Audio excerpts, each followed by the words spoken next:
नमस्कार दोस्तों, स्वागत है आपका अपने YouTube चैनल एग्जाम मेकर में। और आज हम आगे पढ़ने वाले हमने यहाँ पे प्राचीन इतिहास के स्रोत तक पढ़ लिया था। दोस्तों मैं आपको ये पूरी बुक में से ही पढ़ा रही हूँ पूरी डिटेल से। फिर हम आगे चलकर इसको करेंगे छोटे छोटे भागों में। ये पूरी डिटेल है, फिर मैं इनको शॉर्ट में करवाऊंगी।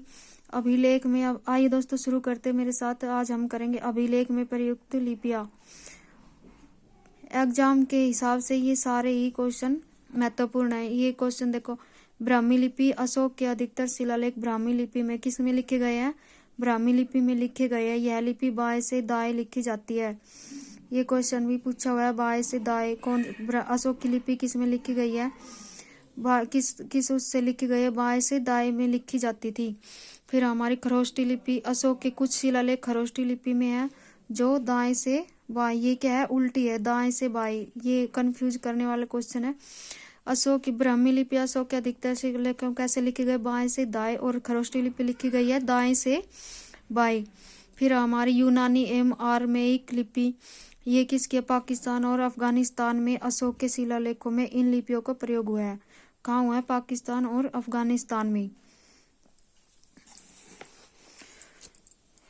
फिर है हमारा मौर्य सम्राट अशोक के अनेक अभिलेख देश के विभिन्न भागों से मिले हैं, जिनसे उसके साम्राज्य की सीमा, धर्म और शासन नीति पर प्रकाश पड़ता है। किस पर? साम्राज्य की सीमा, धर्म और शासन। अशोक की नीति कैसी थी? ये क्वेश्चन कई बार पूछा हुआ है। धर्म और शासन कैसी थी? धर्म और शासन नीति पर प्रकाश पड़ता है। उदयगिरी से प्राप्त हाथी गुफा अभिलेख से कलिंग नरेश खारवेल की उपलब्धियों के संदर्भ में जानकारी प्राप्त होती है। शक क्षत्रप रुद्रदामन के जूनागढ़ अभिलेख से शक शासक रुद्रदामन, अशोक व चंद्रगुप्त मौर्य के संदर्भ में जानकारी प्राप्त होती है। फिर प्रमुख अभिलेख व शासक अभिलेख। हाथी गुफा नंबर 1 पर हाथी गुफा अभिलेख के शासक कौन थे? कलिंग नरेश खारवेल। किसके उस पे था? कलिंग नरेश खारवेल। ऐहोल अभिलेख पुलकेशिन द्वितीय का था। फिर नासिक अभिलेख गौतमी बलश्री। जूनागढ़ अभिलेख रुद्रदामन का। प्रयाग स्तंभ अभिलेख समुद्रगुप्त ने। फिर मंदसौर अभिलेख मालवा नरेश यशोवर्मन। ग्वालियर अभिलेख प्रतिहार नरेश भोज। फिर देवपाड़ा अभिलेख बंगाल शासक विजयसेन। भीतरी व जूनागढ़ अभिलेख स्कंदगुप्त। भारत का सर्वप्रथम उल्लेख हाथी गुफा अभिलेख से मिलता है। किससे मिलता है? भारत का सबसे पहले उल्लेख कहाँ से? हाथी गुफा अभिलेख से मिलता है। फिर आगे हमारा ये वशिष्ठ पुत्र पुलवामी के नासिक गुहा अभिलेख के माध्यम से उनकी धार्मिक सहिष्णुता और उनकी संस्कृति के संदर्भ में जानकारी प्राप्त होती है। वशिष्ठ पुत्र पुलवामी के नासिक गुहा अभिलेख के माध्यम से धार्मिक सहिष्णुता और उनकी संस्कृति के संदर्भ में जानकारी प्राप्त होती है। फिर समुद्र के प्रयाग स्तंभ अभिलेख से समुद्र की विजय व विजित राजाओं के साथ उसकी नीतियों के संदर्भ में जानकारी प्राप्त होती है। फिर मौर्योत्तर और गुप्त काल के अधिकांश अभिलेख कार्पस इंस्क्रिप्ट्स ओनम इंडिकारम नामक ग्रंथमाला में संकलित कर प्रकाशित किए गए हैं। सबसे पुराना अभिलेख हड़प्पा संस्कृति की मोहरों पर मिलते हैं। ये लगभग 2500 ईस्वी पूर्व के हड़प्पा संस्कृति के अभिलेख अभी तक पढ़े नहीं जा सके हैं। ये भाव चित्रात्मक लिपि में लिखे गए हैं। ये क्वेश्चन भी दोस्तों पूछा गया कई बार। हड़प्पा संस्कृति के अभिलेख अभी तक क्या है? पढ़े नहीं जा सके हैं। ये भाव चित्रात्मक लिपि में लिखे गए हैं, जिसमें विचार और वस्तुओं को चित्रों के रूप में व्यक्त किया जाता था। किसमें? विचार और वस्तुओं को चित्रों के रूप में व्यक्त किया जाता था।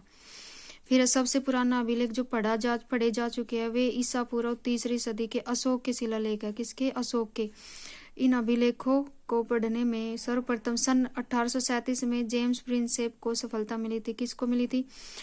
अशोक के शिलालेख को सबसे पहले किसने पढ़ा था? 1837 में जेम्स प्रिंसेप को ने, जो उस समय क्या थे? बंगाल ईस्ट इंडिया कंपनी की सेवा में ऊंचे पद पर कार्यरत थे। आगे ये इनको फिर है हमारा पुरातात्विक स्तंभ अभिलेख है व उनके स्थान। फिर महरौली स्तंभ लेख स्थल कौन सा था? महरौली कहाँ पे है? दिल्ली में है, कुतुब मीनार परिसर के पास। फिर है संबंध व्यक्ति कौन थे? चंद्रगुप्त द्वितीय। फिर समय था गुप्तकालीन। अभिलेख की विषय वस्तु क्या है? यह स्तंभ चंद्रगुप्त द्वितीय 380 से चंद्रगुप्त द्वितीय कब से थे? 380 से 412 ईस्वी के वैष्णव होने बंगाल, पहले उस बंगाल को क्या बोलते थे? बंगा। विजय तथा सप्त सिंधु के समीप विभिन्न राजाओं के समूह से युद्ध एवं विजय के विवरण प्रदान करता है।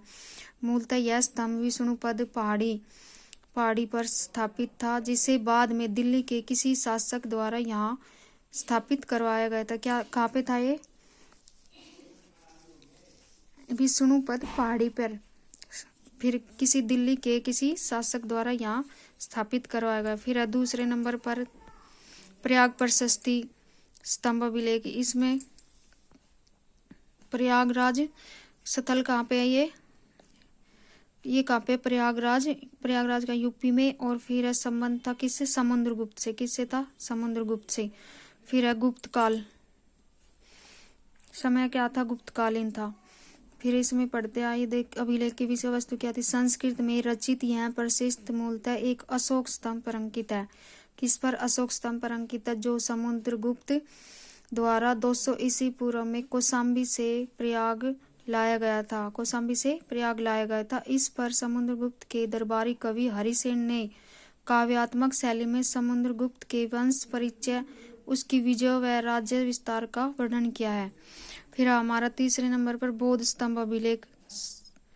जगह कौन सी है? भरहुत सतना, कहाँ पे? ये मध्य प्रदेश में। फिर है राजा वासुदेव, किससे संबंधित था? राजा वासुदेव से। और कौन सा काल था? गुप्त शुंग काल। कौन सा? शुंग काल। इस अभिलेख से शुंग वंश के विषय में जानकारी प्राप्त होती है। फिर हमारा चौथा पर मथुरा स्तंभ अभिलेख। मथुरा स्तंभ अभिलेख कहाँ पे? मथुरा में, यूपी में है ये। फिर है चंद्रगुप्त II से गुप्तकालीन। यह प्रथम गुप्त अभिलेख है जिसमें गुप्त संवत का प्रथम वर्ष वर्णित है। इस स्तंभलेख द्वारा वैष्णव धर्म के अनुयायी गुप्त सम्राट की धार्मिक सहिष्णुता पर प्रकाश पड़ता है। इसमें माहेश्वर समुदाय के उदिताचार्य का भी वर्णन है। तो धन्यवाद दोस्तों, आज के लिए इतना ही, फिर आगे शुरू करेंगे।